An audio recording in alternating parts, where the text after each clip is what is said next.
Something that is happening in the world today and has been prophesied in the Bible, and Jesus says, when you see this happening, remember the coming of Jesus is very soon. வேதத்தில் தீர்க்கதரிசனமாய் சொல்லப்பட்டதும் இப்பொழுது சம்பவித்துக் கொண்டிருக்கிறதுமான ஒரு காரியம். இதை பற்றி இயேசு சொல்லும்போது, இது சம்பவிப்பதை நீங்கள் காணும்போது உங்கள் தலைகளை உயர்த்துங்கள், ஏனென்றால் இயேசு சீக்கிரம் வருகிறார். Who will form the two factions of World War III is written in the Bible. இந்த மூன்றாவது உலக மகாயுத்தத்தில் நேர் எதிர் அணியில் எந்தெந்த நாடுகள் இருக்கும் என்பதை வேதம் தீர்க்கதரிசனமாக சொல்லுகிறது. How the war will start, how it will stop, and is all written there. இந்த யுத்தம் எப்படி ஆரம்பிக்கும், அதனுடைய முடிவு எப்படி இருக்கும், எல்லாம் வேதத்தில் சொல்லப்பட்டிருக்கிறது. Turn to Ezekiel chapter 38. எசேக்கியேல் 38ஆம் அதிகாரத்துக்கு திரும்பி வாருங்கள். And read verse 2. இரண்டாம் வசனத்தை வாசியுங்கள். மனுபுத்திரனே, மேசேக் தூபால் ஜாதிகளின் தலைமையான அதிபதியாகிய மாகோகு தேசத்தானான கோகுக்கு எதிராக நீ உன் முகத்தை திருப்பி அவனுக்கு விரோதமாக தீர்க்கதரிசனம் உரைத்து, Son of man, set thy face against Gog, the land of Magog, the chief prince of Meshech and Tubal, and prophesy against him. See, here are some very strange names. இங்கே சில வினோதமான பெயர்களை நாம் பார்க்கிறோம். What these names are, we have to find out. இந்த பெயர்கள் என்ன என்பதை நாம் கண்டுபிடிக்க வேண்டும். Look at these three names: Magog, Meshech, Tubal. இந்த மூன்று பெயர்களை நீங்கள் பாருங்கள்: Magog, Meshach, Tubal. Now turn to Genesis chapter 10 ஆதியாகமம் 10ஆம் அதிகாரத்துக்கு திருப்பி and read verse 2. இரண்டாம் வசனத்தை வாசிப்போம். யாப்பேத்தின் குமாரர் கோமார், மாகோகு, மாதாய், யாவான், தூபால், மேசேக்கு, தீராஸ் என்பவர்கள். The sons of Japheth, Gomer and Magog and Madai and Javan and Tubal and Meshech and Tyrus. So you see, these three names appear as the children of Japheth, the son of Noah. இந்த மூன்று பெயர்களும் நோவாவின் குமாரனான யாப்பேத்தின் குமாரர்களாக இந்த வசனத்தில் குறிக்கப்படுகிறதை நாம் பார்க்கிறோம். So as these people increased and became tribes, they started moving in a certain direction and settled down. இந்த ஜனங்கள் அவர்கள் பழுகி பெருகி கோத்திரங்களாக மாறின போது ஒரு குறிப்பிட்ட திசைக்கு நேராக பிரயாணப்பட்டு அங்கே அவர்கள் குடிபெயர்ந்தார்கள். So you have to ask the ethnologists that they are the ones who study how nations are born, how they moved in directions, where they settled down, etc. இப்படி இனங்களை பற்றி, தேசங்களை பற்றி, அவைகளின் துவக்கம் எப்படி இருந்தது, அவைகள் பூர்வத்தில் எங்கே இருந்தார்கள், எங்கே குடிபெயர்ந்தார்கள் என்பதெல்லாம் ஆராய்ச்சி செய்கிறவர்களிடத்திலே நீங்கள் இதை பற்றி கேட்பீர்கள் என்றால், they say that these sons of Japheth, that is Meshech, Tubal, Magog, all moved to and settled down in that place which today is called Russia. இந்த யாப்பேத்தின் குமாரராகிய மாகோகு, தூபால், மேசேக் என்பவர்கள் இவர்கள் எல்லாரும் குடிபெயர்ந்து ஒரு இடத்தில் போய் அவர்கள் குடியமர்ந்தார்கள். அந்த இடம் இன்றைய ரஷ்யா தேசமா இருக்கிறது. In fact, in that same Ezekiel 38:2, எசேக்கியேல் 38ஆம் அதிகாரம் 2ஆம் வசனத்திலே நாம் வாசிக்கும்போது, we read the chief prince of Meshech and Tubal. The word chief is Rosh, which is from which the word Russia comes. ஜாதிகளின் தலைமையான அதிபதி என்று அங்கே சொல்லப்பட்டிருக்கிறது. அங்கே அந்த தலைமை என்று சொல்லுகிற வார்த்தை ராஷ் என்று அழைக்கப்படுகிறது. இந்த வார்த்தையிலிருந்து தான் ரஷ்யா என்கிற பெயர் வந்தது. And the word Gog is a name, as a title of the ruler of Magog, the area of Russia. ரஷ்யாவில் இருக்கிறதான மாகோக் என்கிற அந்த இடத்திலே ஆளுகை செய்கிற அந்த ராஜாவினுடைய பெயர் தான் கோகாக இருக்கிறது. So Magog is a place, Gog is a title of a king, the ruler. Magog ஒரு இடமா இருக்கிறது. அந்த தேசத்தை ஆளுகை செய்கிற ராஜாவினுடைய பெயராக அல்லது பட்டமாக கோக் இருக்கிறது. Just like Pharaoh is a title of many kings, Herod is a title of many kings, Caesar is a title of many kings, Gog is a title of many kings. எப்படி எகிப்தின் अनेक ராஜாக்கள் அவர்கள் பார்வோன் என்று அவர்களுக்கு பட்டம் இருந்ததோ, எப்படி ஏரோது என்கிற பட்டம் இருந்ததோ, எப்படி ராயன் என்கிற பட்டம் இருந்ததோ, அதே போல अनेक ராஜாக்கள் கோக் என்கிற பட்டத்தை உடையவர்களாக இருக்கிறார்கள். So God says, I am prophesying against you.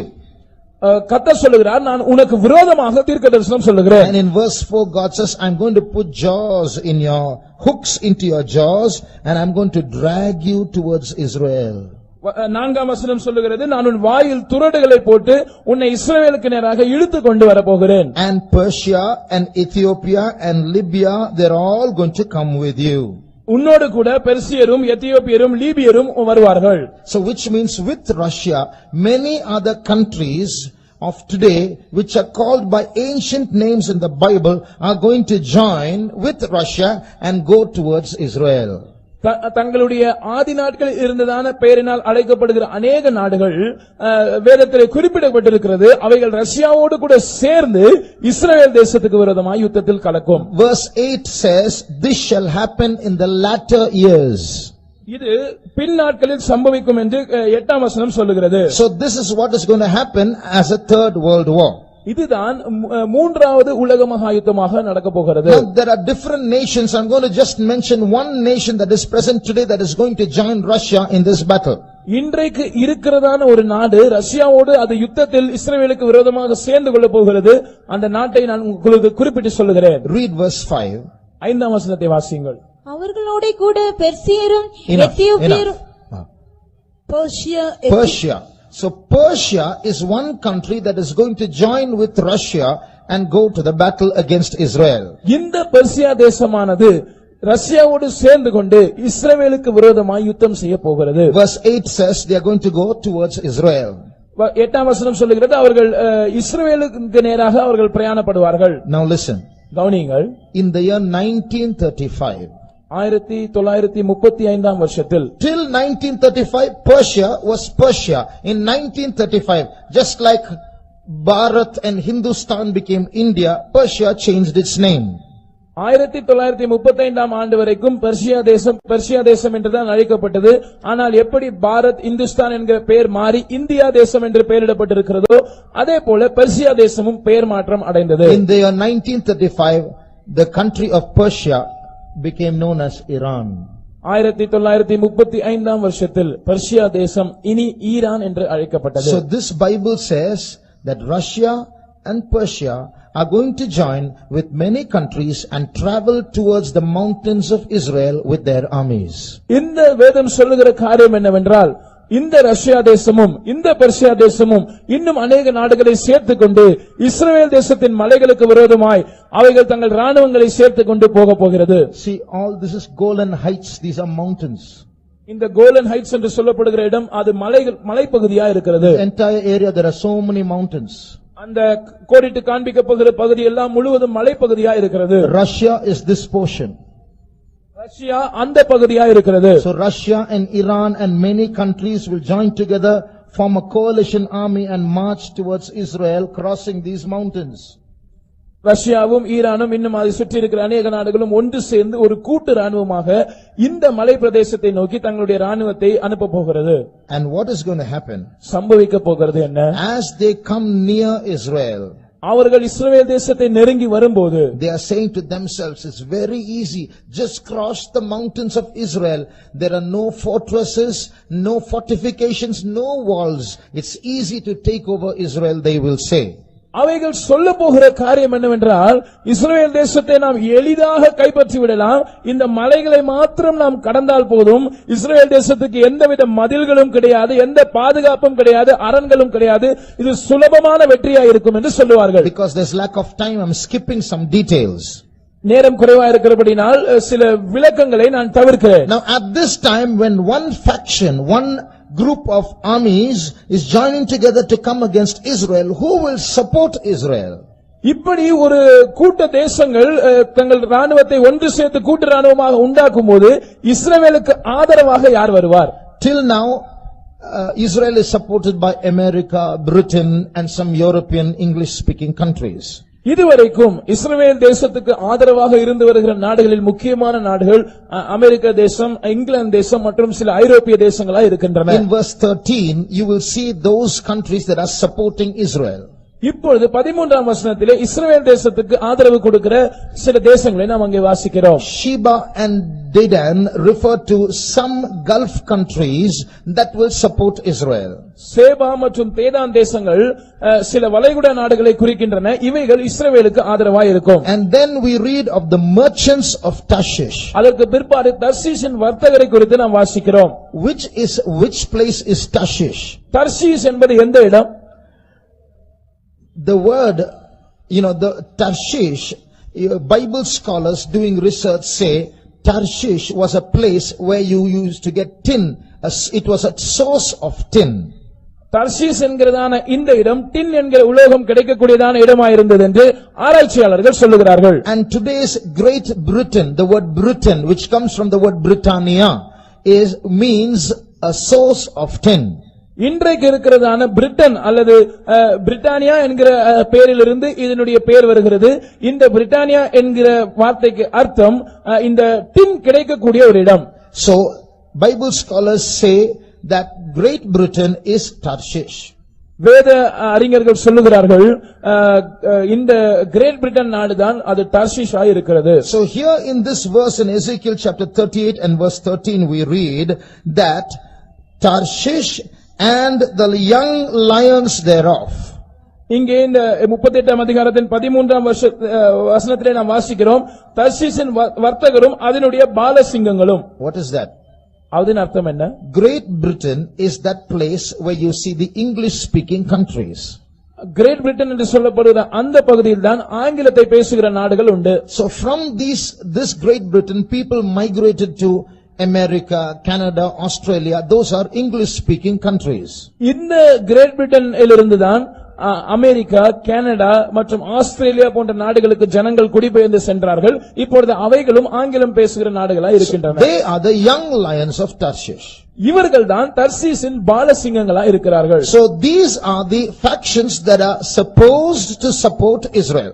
இவைகள் தான் இஸ்ரவேல் தேசத்துக்கு ஆதரவு கொடுக்க வேண்டியவைகளாய் இருக்கிறதான கூட்டங்கள். But very sad.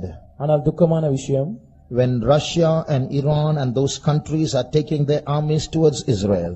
ரஷ்யாவும் ஈரானும் அதனுடைய கூட்டு நாடுகளும் தங்களுடைய ராணுவத்தை இஸ்ரவேல் தேசத்தை நோக்கி செலுத்தும்போது America and Britain will not take their armies to support Israel because they know it's going to be a terrible loss if we go and lend our hand to support Israel. அமெரிக்காவும் great Britain நாடும் ஒருபோதும் தங்களுடைய ராணுவத்தை இஸ்ரவேலுக்கு உதவியாக அனுப்பாது. ஏனென்றால் அவர்களுக்கு நன்றாக தெரியும் நாம் இஸ்ரவேல் தேசத்துக்கு உதவிக்கரம் நீட்டினால் அது மிக பயங்கரமான ஒரு சேதத்தை விளைவிக்கும். So they will only offer verbal support, verbal resistance, not literal resistance. எனவே அவர்கள் எழுத்தின்படியாய் இந்த கூட்டு நாடுகளை எதிர்க்க மாட்டார்கள், வாய்மொழியில் தங்களுடைய எதிர்ப்பை தெரிவிப்பார்கள், அவ்வளவுதான். Read verse 13. 13ஆம் வசனத்தை வாசியுங்கள். சேபா தேசத்தாரும் தேதான் தேசத்தாரும் தர்ஷீசின் வர்த்தகரும் அதனுடைய பாலசிங்கங்களான அனைவரும் உன்னை நோக்கி, நீ கொள்ளையிட அல்லவோ வருகிறாய் என்றும், நீ சூறையாடி வெள்ளியையும் பொன்னையும் ஆஸ்தியையும் எடுத்துக் கொள்ளுகிறதற்கும் ஆடுகளையும் மாடுகளையும் பிடிக்கிறதற்கும் மிகவும் கொள்ளையிடுகிறதற்கும் அல்லவோ உன்னுடைய கூட்டத்தை கூட்டினாய் என்றும் சொல்லுவார்கள். Sheba and Dedan and the merchants of Tarshish with all the young lions thereof shall say unto thee, art thou come to take a spoil? Hast thou gathered thy company to take a prey, to carry away silver and gold, to take away cattle and goods, to take a great spoil? So their resistance is only going to be in words. Their leaders will say, no, you should not do that. We oppose it and we resist it. But they will do nothing about it. இந்த நாடுகளின் தலைவர்கள் இவர்கள் தங்கள் எதிர்ப்பை வாய்மொழியில் மாத்திரமே தெரிவிப்பார்கள். நீங்கள் அப்படி எல்லாம் செய்யக்கூடாது, நாங்கள் இதற்கு கடுமையான எதிர்ப்பு தெரிவிப்போம் என்றெல்லாம் அறிக்கை வெளியிடுவார்கள், அவ்வளவுதான், வேற எதுவும் செய்ய மாட்டார்கள். So what is happening? Poor Israel is caught alone. எனவே சம்பவிக்கிற காரியம் என்னவென்றால் பாவப்பட்ட இந்த இஸ்ரவேல் தேசம் தனியாக அகப்பட்டுக் கொண்டது. Now they are going to be destroyed. இப்பொழுது அவர்கள் அழிக்கப்பட போகிறார்கள். At this time what happens? இந்த நேரத்தில் சம்பவிக்கிறது என்ன? From Russia, from Iran, they will come down and go towards Israel. ரஷ்யாவிலிருந்தும் ஈரானிலிருந்தும் அவர்கள் ஒன்று சேர்ந்து இஸ்ரவேல் தேசத்தை நோக்கி பிரயாணப்படுவார்கள். And they will climb up those mountains. இந்த மலை பிரதேசங்களில் அவர்கள் ஏறுவார்கள். And they say, now we are going to finish Israel forever. இப்பொழுது அவர்கள் சொல்லுவார்கள், இப்பொழுது ஒரேடியாக இஸ்ரவேல் தேசத்தை நாங்கள் தொலைத்து போட போகிறோம். At that time when nobody is coming to help Israel, இந்த நேரத்தில் ஒருவருமே இஸ்ரவேலின் உதவிக்கு வராமல் இருக்கும்போது, remember in the beginning we read a key verse. நாம் ஆரம்பத்தில் ஒரு மூல வசனத்தை வாசித்தோம், அதை ஞாபகம் வைத்துக் கொள்ளுங்கள். In that day I will make Jerusalem a burdensome stone to all people, though the whole earth be assembled against it, they shall be cut in pieces. அந்த நாளில் நான் எருசலேமை எல்லா ஜனங்களுக்கும் ஒரு பாரமான கல்லாக்குவேன், அவர்கள் முழு உலகமும் அதற்கு விரோதமாய் கூட்டம் கூடினாலும் அவர்கள் துண்டாடப்படுவார்கள். Now we are not supporting Israel, நாம் இஸ்ரவேல் தேசத்தை ஆதரிக்கிறதில்லை, but we are happy because it has a spiritual application in our life. நம்முடைய சந்தோஷம் என்னவென்றால் இதற்கு ஒரு ஆவிக்குரிய கருத்து இருக்கிறது. It's because we are spiritual Jerusalem, and just like the Lord defends the literal Jerusalem, He is going to defend us. இதற்கு ஒரு ஆவிக்குரிய பொருத்தம் இருக்கிறது. எப்படி எழுத்தின்படியான இஸ்ரவேலை ஆண்டவர் பாதுகாக்க போகிறாரோ அதே போல ஆவிக்குரிய இஸ்ரவேலரா இருக்கிற நம்மையும் அவர் பாதுகாப்பார். So when the Russians and the Iranians climb up the mountains of Israel and they are going to come down and finish Israel, இந்த ரஷ்யா, ஈரான் மற்றும் அதன் கூட்டு ராணுவங்கள் இந்த இஸ்ரவேலின் மலைகளில் ஏறி அந்த பக்கமாக இறங்கி இஸ்ரவேலை அழிக்க முற்படும் போது three things will happen. மூன்று காரியங்கள் சம்பவிக்கும். In verse 19, 19ஆம் வசனத்தில் it says, there shall be a great shaking in the land of Israel. அந்நாளிலே இஸ்ரவேல் தேசத்திலே ஒரு பெரிய அதிர்ச்சி உண்டாகும் என்று வாசிக்கிறோம். And the next verse says, the mountains shall be thrown down. An earthquake is going to take place and the mountains are going to be thrown down. பர்வதங்கள் இடியும் என்று நாம் வாசிக்கிறோம். அதனுடைய அர்த்தம் என்னவென்றால் ஒரு பூமி அதிர்ச்சி சம்பவிக்க போகிறது, அந்த பர்வதங்கள் இடிந்து போகும். So when these armies who are hating Israel are climbing up the mountains of Israel and they are on top, only a little more and we are going to win over Israel, the mountains start shaking. இந்த கூட்டு ராணுவங்கள் இஸ்ரவேல் தேசத்துக்கு விரோதமாய் வந்து அவர்களுடைய மலைகளில் ஏறி அதன் மேல் நின்று கொண்டு இன்னும் கொஞ்ச தூரம் தான் வெற்றி பக்கத்தில் இருக்கிறது, நாங்கள் இஸ்ரவேலை கைப்பற்ற போகிறோம் என்று சொல்லும்போது ஒரு பூமி அதிர்ச்சி உண்டாகி அந்த மலைகள் இடிய ஆரம்பிக்கும். That's the first thing that will happen. முதலாவது சம்பவிக்கிற காரியம் அதுதான். Second thing that is going to happen, இரண்டாவதாக சம்பவிக்க போகிற காரியம், Ezekiel chapter 38 verse 21 says, every man's sword shall be against his brother. எசேக்கியேல் 38ஆம் அதிகாரத்தின் 21ஆம் வசனம் சொல்லுகிறது, அவனவன் பட்டயம் அவனவன் சகோதரனுக்கு விரோதமாய் இருக்கும். Remember, this army is a group of many nations coming together. What will happen? God is going to confound that army and they will start fighting with each other. There's going to be internal warfare.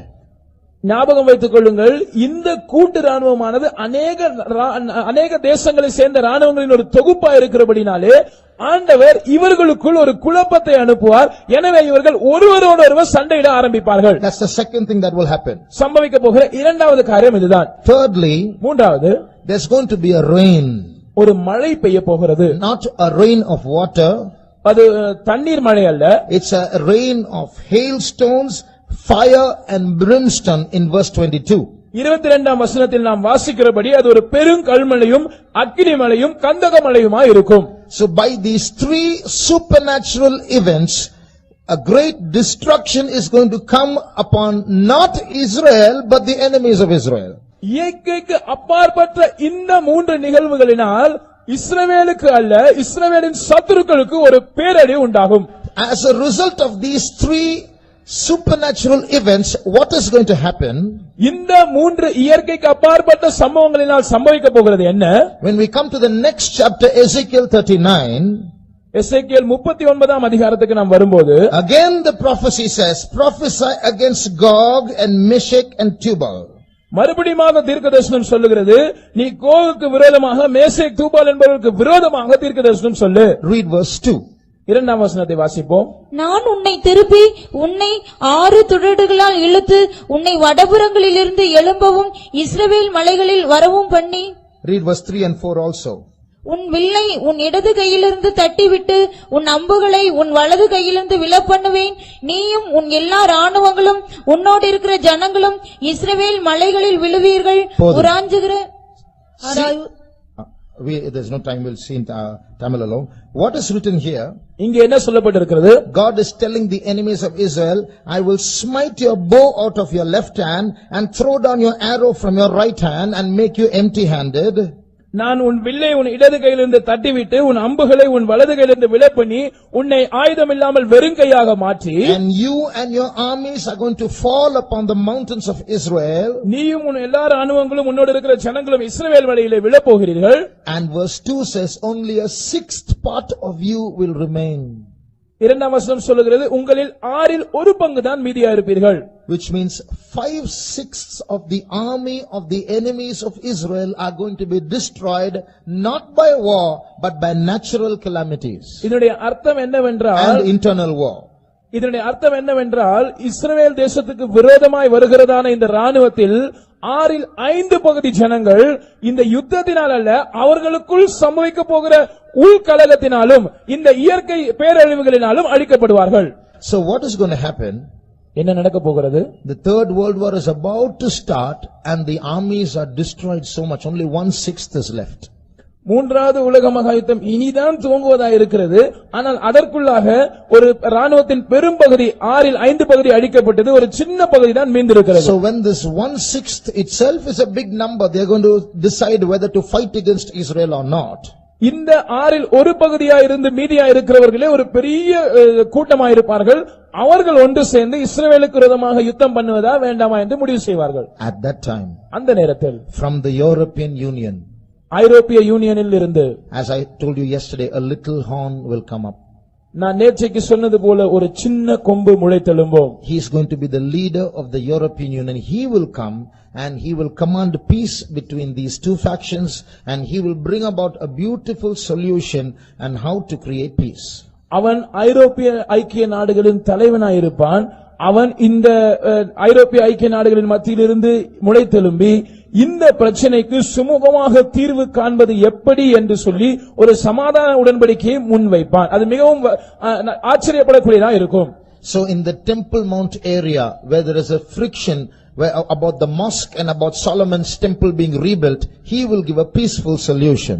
இந்த தேவாலயம் இருக்கிற அந்த மலைப்பகுதியிலே இப்பொழுது சாலமோனின் ஆலயம் திரும்பவும் கட்டப்படுவதா என்ற ஒரு சர்ச்சை இருக்கிற அந்த இடத்திலே, இப்பொழுது மசூதி இருக்கிற அந்த இடத்திலே 2 கூட்டத்தாருக்கும் இடையே அவன் ஒரு சமரச உடன்படிக்கையை முன்வைப்பான். Everybody will be happy.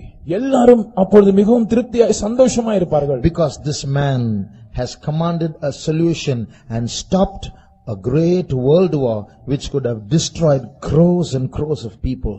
ஏனென்றால் இந்த மனிதன் அவன் ஒரு மிக சிறந்த சமாதான உடன்படிக்கையை முன்வைத்ததின் மூலமாக ஒரு பெரிய உலக போரை தவிர்த்து விட்டான், எத்தனையோ கோடிக்கணக்கான ஜனங்களை காப்பாற்றி விட்டான், சமாதானத்தை உண்டு பண்ணிவிட்டான் என்று சொல்லுவார்கள். And that's how this man comes to power. Everybody will elect him as the world leader.